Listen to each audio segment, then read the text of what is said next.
Hey, what's going on guys? So in today's video, I will show you how do you download video from Telegram on iPhone. So this is going to be quick and easy, so let's start. So first, let's open up Telegram app on our device.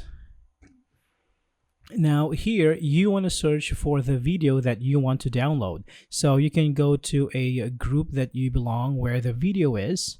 So let's say, for example, you want to download this video. So all you have to do is tap on the video and play the video until it ends.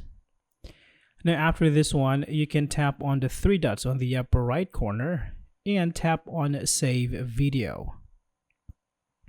Okay, so here it says video saved to a device.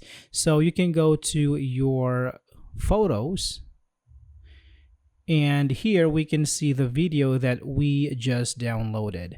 Alright, so I hope this is helpful for you guys. Thank you for watching, and I will see you on the next one.